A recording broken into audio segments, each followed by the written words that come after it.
There are days that define your story beyond your life. Welcome to 5 Minute Arrival, the podcast where we look at the film Arrival 5 minutes at a time. I'm Robert. I'm Sarah. Any questions? What do they want? Where are they from? Why are they here? This is the priority. Our priority today, minutes 71 to 75, which begin under the shell with 4 soldiers in orange getting onto the scissor lift, loading boxes, and 4 guys in green standing around below. And I don't know who's who, because Marks and... Well, I can tell Marks apart. I can't tell who's Combs or Lasky, because Lasky looks like Marks in his previous scene. So one of the things with films that's always stressful for me is I struggle with telling people apart. In general, even ones who don't even look super like each other, it's just partial face blindness thing, and it's really annoying. Like, I have to pay attention to other things to try to differentiate characters. Yeah, one of them from the side looks very different. His nose is like longer and more like square, but from the front he looks just like the other two. And then there's a 4th guy, and I don't know who he is. And 4 guys on the ground, so. I would note who was our guest last time. Curtis. There are guards. Out by the lights in a circle around the shell, there are guards standing there. You can barely see them, but they are there. Lasky, or I think actually it's Marks, picks up a box, hands it to Combs, maybe. He hands it to a 3rd guy who's on the scissor lift, so they're loading things. Meanwhile, Condor's trying to get in touch, says Alpha 19er, this is Condor, over. Alpha 19er, this is Condor, come in, over. And then they try Captain Marks specifically. This is where I figured out which one was Marks, because most of the time he's had a helmet on. Captain Marks, Condor not receiving transmission. Squelch twice. That's hard. Say that 3 times twice. Yeah. Squelch twice. Squelch twice. Squelch twice if you hear line. And Captain Marks, all escort units are ordered to cease all activity. And we get a wide shot as the scissor lift rises. There are 4 guys in orange on the scissor lift. Keep that in mind. 4 guys green on the ground. Because that would change later. Someone disappears. Wow. And I don't know where. And then we cut to someone opening a box, removing something. We notice the timer first, movie thing. The bomb has to have a timer. So it pops up at 10 minutes. If you zoom in here, it's lit better in a second, but you can read it. It says demolition M112, 4 pounds of C4. But there's more than one. There is, I think I counted at least 4 down. It's at least 8. It might be 12. So it's a lot. And so I looked up what C4 was because I was curious.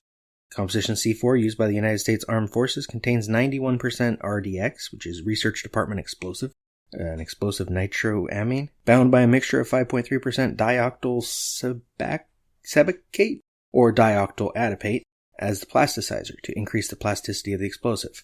Thickened with 2.1%, I put all these in here just to fuck with myself. 2.1% polysobutylene, which is a synthetic rubber, as the binder, and 1.6% of a mineral oil, often called process oil. So, this is the interesting thing from that. C4 often smells like motor oil. So you can smell C4, usually. Someone could make it without that deliberately. It is stable. It is metastable, which means you can eat it, sort of. And it can only be detonated by a shockwave from a detonator. So lighting it on fire, throwing it at something, isn't going to do anything. It's probably good. Yeah. I'm sure it was designed so just I couldn't remember what it was, but I'm pretty sure in the 80s when movies started using C4 as their the bomb visual of choice instead of dynamite, there were movies that they just threw it at something and it blew up. Yeah. We didn't know how it worked yet. Or even if they did. Just it looked cool. Yeah. So the although the detonators are cool too. They're usually those little silver Yeah. tubes and they just stab them in there. And then something happens. This at least has a timer. We know it's got to do something. 2 hands come into this shot to start the timer. And presumably that person walks away because the lighting immediately changes. And that's when you can read the label better. And the timer starts. And we cut to the heptapods. They are off at the far right of the glass. Costello especially. And I'm wondering if that's just so they could get a look at what's going on, because that was in between boxes, they moved over to get a good shot. I think it also just gives along with the bomb countdown, the feeling of things being off kilter. Yeah, something's like in the wrong. beginning, we're looking at the center movie screen and we're getting centered and acclimated to the aliens. And now everything in this scene just feels like we're not centered on that screen. It's an uneasy, unsettled, like what's happening. And then we cut to outside. Finally, there's a pickup heading for the shell, so it's taking them a while to get there, even though it's not that far. Yeah. And under the shell, the men in orange get off the scissor lift as Ian and Louise arrive. There are only 3 men in orange now. One of them, I guess, stuck behind to be the suicide bomber, even though there's a timer, and Ian and Louise don't see him in there. We get Marks telling, no, Dr. Banks, you can't go in there. And Louise is like, I just need to ask one question. Dr. Banks, the session is finished. You can't go back in. It's dangerous. Ian, as he's climbing up the ladder, says, look, we just need 5 minutes. Don't sweat it. And Lasky or Combs, I don't know which, says, Marks, let them go.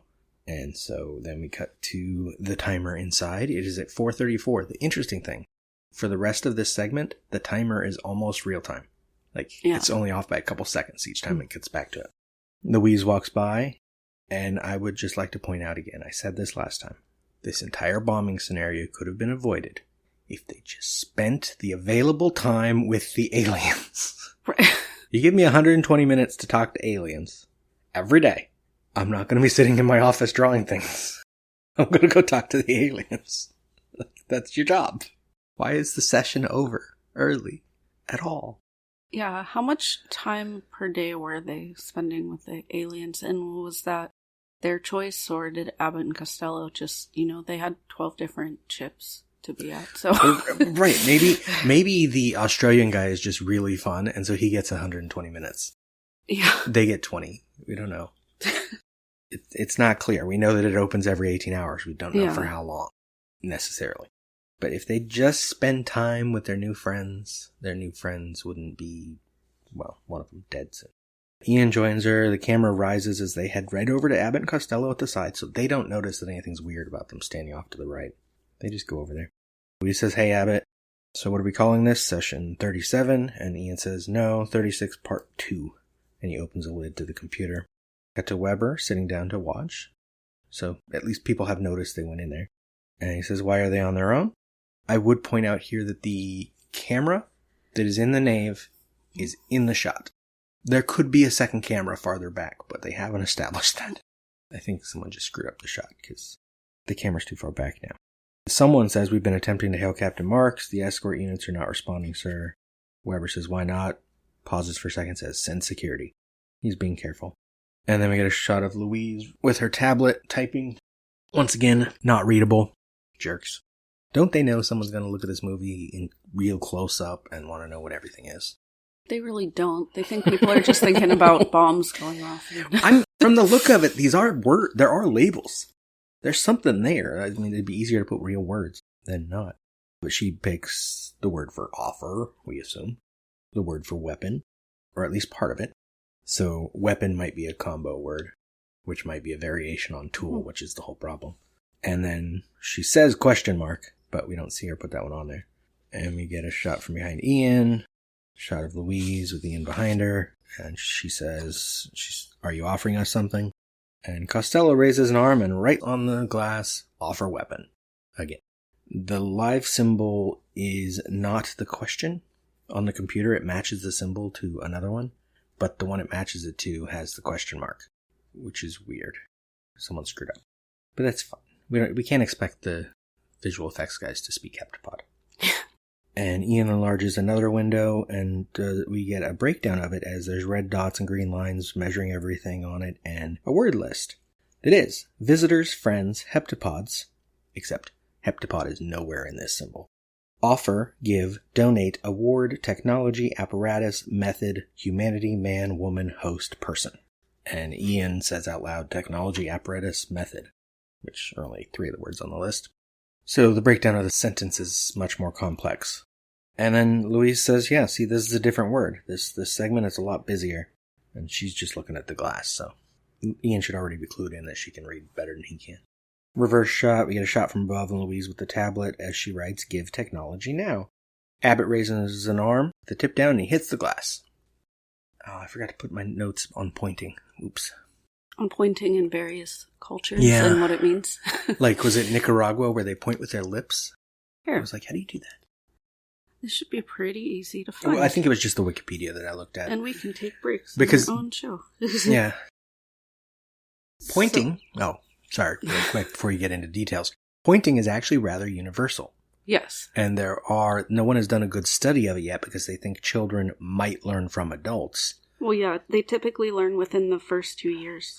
Right, but there was something referencing where some scientists think it might be sort of innate, and it's not that children learn it from adults, but that children just do it automatically, using their hand to point for things, which makes sense in a way, because it could be like they're reaching for something, so they end up pointing at it.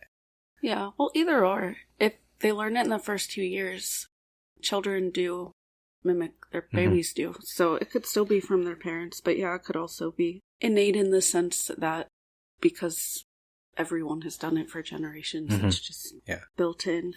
The nature of pointing may differ for children who have autism or who are deaf, and it can also vary by gender. I'm guessing there probably have been some studies on how they use it, but not where it comes from, because studies generally involve adults because they're doing cultural reference, not.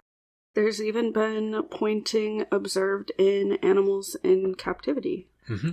But not. The interesting thing I saw was that other primates don't normally point in the wild. Yeah.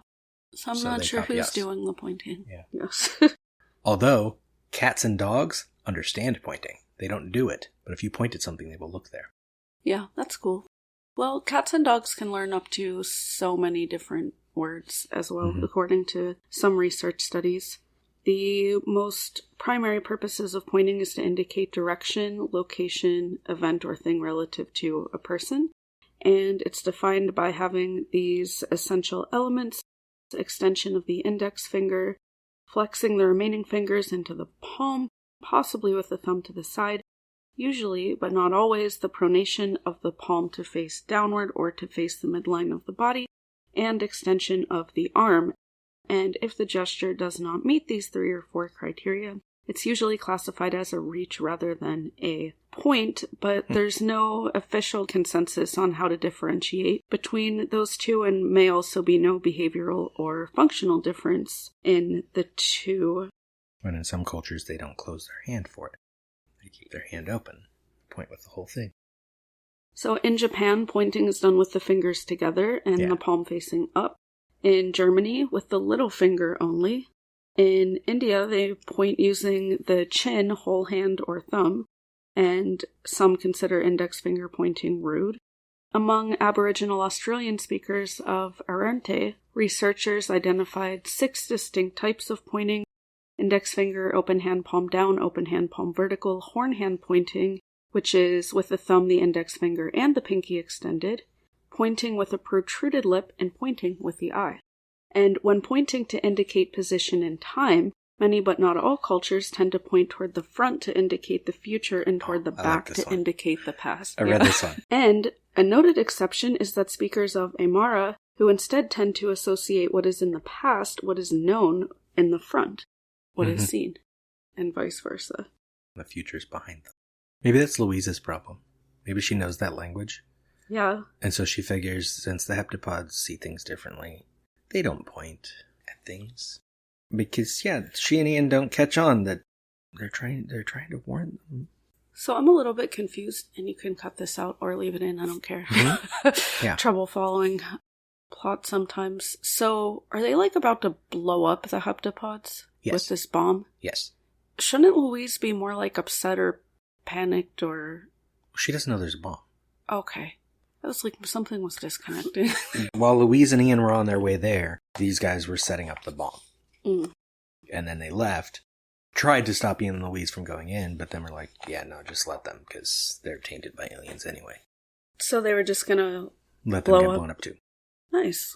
Which, why not? They're the two that have been contaminated by the aliens. Yeah. They've taken their suits off. Then Ian says what's he's doing. Abbott hits the glass again. Louise looks back, and we cut to outside, which I don't know who's talking here, but someone says captain. Well, someone says captain on your tents. That's not Marks, because Marks is the captain. There are trucks coming toward the shell, at least 4 of them. And then we get a shot from above over the edge of the shell as we see there's 2 trucks sitting there, and the guys walk over to one. Somebody says, security detail inbound, sir. T-minus 4 minutes remaining. We need to see this through. And someone else says, okay, this is it. Lock and load. And Marks opens up the back of the pickup. They open up a box and pull out assault rifles. What? I was just imagining someone nitpicking my use of the phrase assault rifles. Oh. They pull out guns. And I'm pretty sure this is Marks says we just need to hold them off until it's done. Yeah. And then someone else says, copy that. Warning shots and suppressive fire only. And I think Marks says load up and get to cover. Stay frosty and we can avoid casualties. They've already allowed Bean and Louise to go inside. Although those won't be casualties, those will be fatalities. So I guess it's still fair. We cut to the timer. It's going from 2:43 to 2:42, which is pretty close to correct from when we last saw it. And this is where we can see that the bomb is at least 8 blocks of C4, so that'd be 32 pounds, which I tried to figure out what kind of explosion that is, but it's just big. That's what it does. And it's in that enclosed space, so it's going to do damage. Abbott hits the glass again. Louise moves forward. And this is when Abbott raises his hand and puts it on the glass, and I'm pretty sure Louise misreads the situation. Yeah, it seems like... Because she says, Abbott wants me to right on the barrier. Ian says, no. Can you even do that? I don't know. But she sets the tablet down. She goes up there. Abbott releases ink, and she does move it with her hand. Like, she does write. And she's like, I can't do it with both hands, so she does it just with one, and Abbott writes the other half. The half she writes is basically just a circle. There's a little squiggly at the end, but there's not much there. Abbott's is really busy, and there is no translation of what this symbol is in the, official lists and stuff. So I'd like to think it's Abbott just being like, stop writing on the glass and leave. Like, she just look and read what he says. He's warning you. But it's still a nice moment when she writes with him, though, because they bring Max Richter's On the Nature of Daylight back in. We get a flash of Louise putting baby Hannah to bed. We get Louise in silhouette. We get Louise now. We get Hannah and Louise's hands. Yeah, it seems like she's getting a flood of vision because of what because she's getting closer to the language. Yeah. Then she opens her eyes in the present, and that's when she really starts to move the ink around. And we get shots of Ian watching. We're behind Louise again, and this is where they finish this up the symbol, and her half's fairly basic. Abbott's is busy. And Abbott raises his hand. I think he's going to point again or something. Or this might be where he activates the thing and pours them out. We'll find out next segment what he does. Because we cut to the timer, and it's at 51 seconds, which is still close to real time from when we saw it before. And we don't get to the explosion yet. It ends at 48, though. Yeah, I mean, when it cut to it, it was at 51. Yeah. Yeah, so we get a few seconds of the timer, and then the segment ends. So basically, the aliens, Abbott, Costello, just want to give them technology. That's what's happening here, right? Give technology now. It's just I'm giving you this. No, we're running out of time. We already know what's happening. I'm giving you this. That's how I perceive it. At this point, yeah, I'm forgetting the details of later because we watched the movie months ago now for the most recent time. And I'm mixing up the short story, which does suggest they gave them technological things. And the script has specific things that are being offered to from different shells. In the movie, I'm not sure that happens. I think the impression is that the weapon that has been offered is the language itself. Well, yeah, by technology, I don't mean necessarily that's the word that they're using, but we already know that. Well, which will come up more later, but there's a thing in the original story where they draw, I think it's the heptapods draw this, a line with a dot on it, and they figure out that they're representing human history. And Louise or Ian or both, or Gary, think that they're being warned that the aliens came because we're at the end of our timeline. And then they realize later, no, it was drawn reversed because the heptapods don't draw in a single direction. Right. They draw whatever. And that it might be, no, you're right at the beginning of your timeline and you're awesome and we just came to be nice. And give you stuff. The movie is more specific where, I think... The problem is we haven't watched the movie in several months and I'm forgetting specifics from later. I think there's an implication that the heptapods are going to need our help later in time, and so they came to help us now. Yeah, that sounds familiar. Which is arbitrary and but also separate from the plot. Kind of the interdependence of species and how we just need each other to survive. But instead of actually working together, we just assume that whatever anyone is saying or doing is horrible and try to blow them up. Yeah. So well, it's just they see the timeline and immediately think, oh, it's the end of us. We're all going to die. No, the dot's just at one end, but it could be the other end. So as we go forward, we'll get an explosion, we'll get death, and we'll get plot, and maybe we'll figure out what the aliens want. Lucy, what do the aliens want? They want that? Okay. That's all I got without getting into their motivations, but that probably fit better in the next segment or the one after where, Abbott dies. At this point where we don't know what the aliens want, I would say if you want to hear more of me, listen to Annihilation, where they don't know what the aliens want or if they want, because they're alien. They don't think like us. And you can hear that every Thursday on your podcatcher of choice. And if you have no idea what you want, maybe it's music, maybe it's politics, maybe it's social commentary, maybe it's your coffee spilling all over the coffee table. Then you can listen to Life Has a Playlist, and you know where to find it. Yeah, that just happened. We're finished. Thank you for listening. Follow the show on Facebook, Twitter, and Instagram at 5 Minute Arrival. Or go to lemmingdrops.com for links.